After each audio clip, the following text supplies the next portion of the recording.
सभी भक्तों को श्री शिवाय नमस्तुभ्याम हर हर महादेव। ओम नमः शिवाय। जय महाकाल। तो आज हम पढ़ने वाले हैं और सुनने वाले हैं शिव महापुराण की कथा में 27वें अध्याय को, दक्ष के द्वारा शिव की निंदा करना।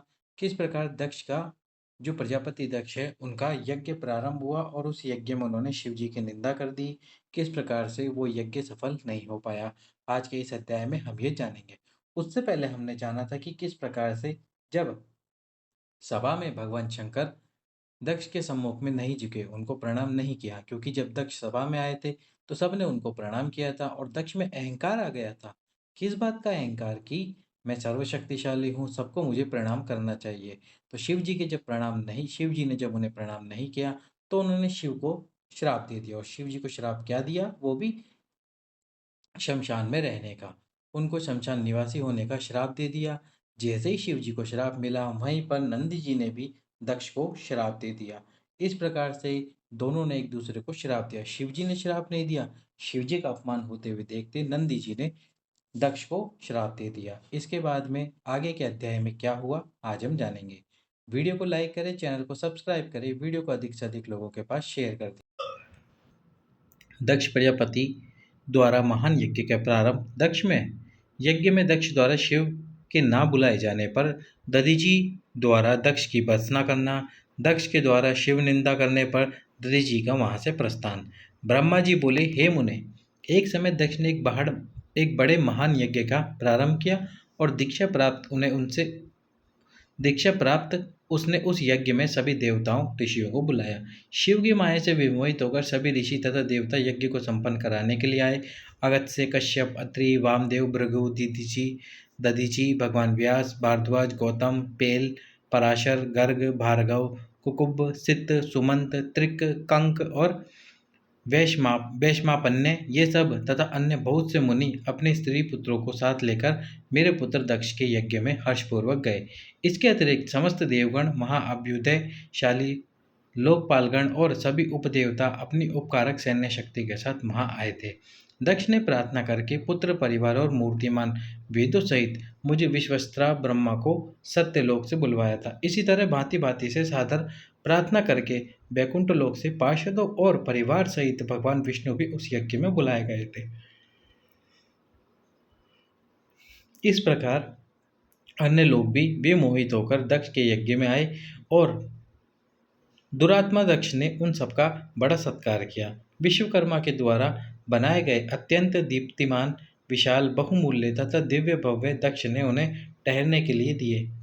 उन भवनों में मेरे तथा विष्णु के साथ वे सभी देव महर्षिगण दक्ष से यथा योग्य सम्मानित हो अपने अपने स्थानों पर स्थिर होकर सुशोभित होने लगे। उस समय कनखल नामक तीर्थ में आरंभ हुए उस महायज्ञ में दक्ष ने भृगु आदि तपोधनों को ऋत्विज बनाया। संपूर्ण मरुदगणों के साथ स्वयं भगवान विष्णु उस यज्ञ के अधिष्ठाता बने और मैं वेद त्रयी की विधि को बताने वाला ब्रह्मा बना था। इसी तरह संपूर्ण दिक्पाल अपने वायुदों और परिवारों के साथ द्वारपाल एवं रक्षक बने थे। वे सदा कौतूहल पैदा करते थे। स्वयं यज्ञदेव सुंदर रूप धारण करके उनके यज्ञ में उस समय उपस्थित थे और बड़े बड़े श्रेष्ठ मुनि लोग स्वयं वेदों को धारण किए हुए थे। अग्नि ने भी उस यज्ञ महोत्सव में शीघ्र ही भविष्य ग्रहण करने के लिए अपने हजारों रूप प्रकट किए। वहाँ 88,000 ऋतिज्व एक साथ हवन करते हुए 64,000 देव ऋषि उस यज्ञ में उद्गाता थे। अधूर्व एवं होता भी उतने ही होते हैं। नारद आदि देव ऋषि और सप्त ऋषि पृथक पृथक गाथा गान कर रहे थे। दक्ष ने अपने उस महायज्ञ में गंधर्वों, विद्याधरों, सिद्धों, सभी आदित्यों और उनके गणों, यज्ञों एवं नागलोक में विचरण करने वाले समस्त नागों का भी बहुत बड़ी संख्या में वर्ण किया था। ब्रह्म ऋषि, देव ऋषि, राज ऋषियों के समुदाय और अपने मित्रों, मंत्रियों तथा सेनाओं के साथ अनेक राजा भी वहां आए हुए थे। यजमान दक्ष ने उस यज्ञ में वसु आदि समस्त गण देवताओं को भी वरण किया था। कौतुक और मंगलाचर करके जब दक्ष ने यज्ञ की दीक्षा ली तथा जब उनके लिए बारंबार स्वस्ति वाचन किया जाने लगा, तब वे अपने पत्नी के साथ बड़ी शोभा पाने लगे। इतना सब करने पर दुरात्मा दक्ष ने उस यज्ञ में भगवान शंभु को नहीं बुलाया। उनकी दृष्टि में कपालधारी होने के कारण वे निश्चय ही यज्ञ में भाग लेने योग्य नहीं थे। दोषदर्शी दक्ष ने कपाली की पत्नी होने के कारण अपनी प्रिय पुत्री सती को भी यज्ञ में नहीं बुलाया। इस प्रकार दक्ष के यज्ञ महोत्सव के आरंभ हो जाने पर यज्ञ मंडप में आए हुए सब ऋतुज अपने अपने कार्य में संलग्न हो गए। इसी बीच वहां भगवान शंकर को उपस्थित न देखकर शिव भक्त दधीचि चित्त अत्यंत उद्विग्न हो उठा और वे कहने लगे।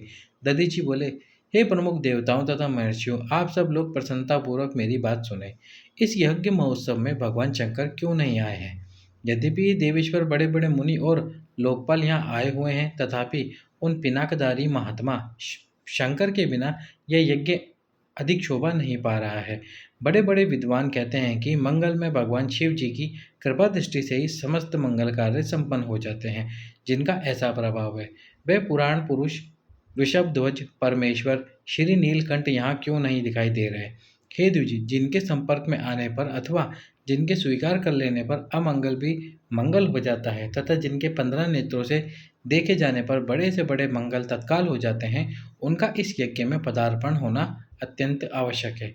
इसलिए तुम्हें स्वयं ही परमेश्वर शिव जी को यहाँ बुलाना चाहिए, अथवा ब्रह्मा, प्रभावशाली भगवान विष्णु, इंद्र, लोकपालों, ब्राह्मणों और सिद्धों की सहायता से सर्वथा प्रयत्न करके इस समय यज्ञ की पूर्ति के लिए उन भगवान शंकर को यहाँ ले आना चाहिए।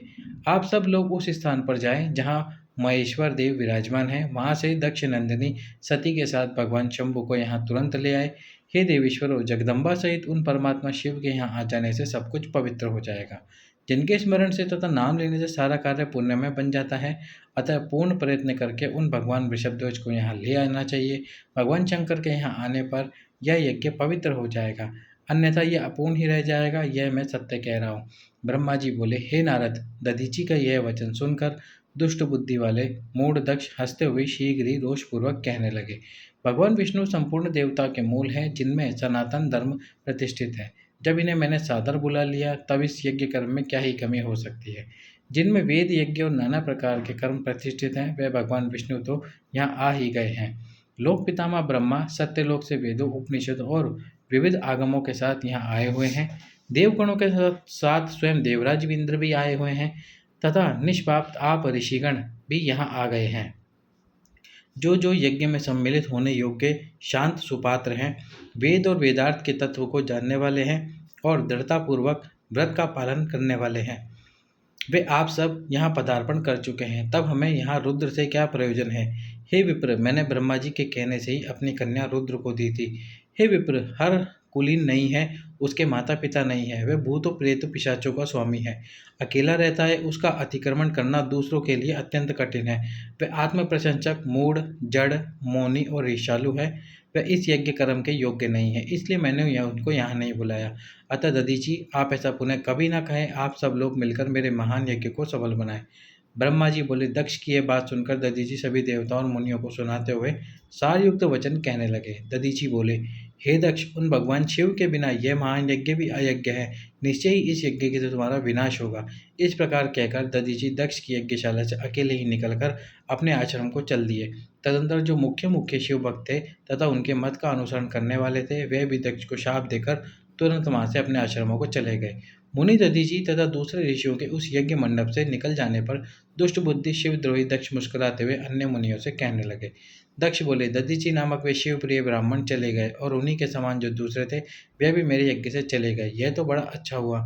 मुझे सदा यही अभिष्ट है। हे देवेश, हे देवताओं और हे मुनियों, मैं सत्य कह रहा हूँ। जो नष्ट बुद्धि वाले मूर्ख, मिथ्या भाषण में रत, खल भेद, बहिष्कृत और दुराचारी हैं, उन लोगों को यज्ञ कर्म में त्याग देना चाहिए। आप सभी लोग वेदवाद में परायण रहने वाले हैं, अतः विष्णु आदि सब देवताओं और ब्राह्मण मेरे इस यज्ञ को शीघ्र सफल बनाएं। ब्रह्मा जी बोले। उसकी यह बात सुनकर शिव की माया से मोहित हुए समस्त देवता ऋषि उस यज्ञ में देवताओं का पूजन करने लगे। अब हम आपको बताते हैं धतूरे का उपाय। तो जो धतूरा आप शिव जी को समर्पित करते हो, उस धतूरे से यदि आप धन प्राप्त करना चाहते हो तो आपको धतूरे को शिवरात्रि के दिन एक विशेष प्रकार से समर्पित करना चाहिए। यदि आप ये कार्य करते हो तो महादेव आपकी धन की जितनी भी समस्याएं उनको समाप्त कर देंगे।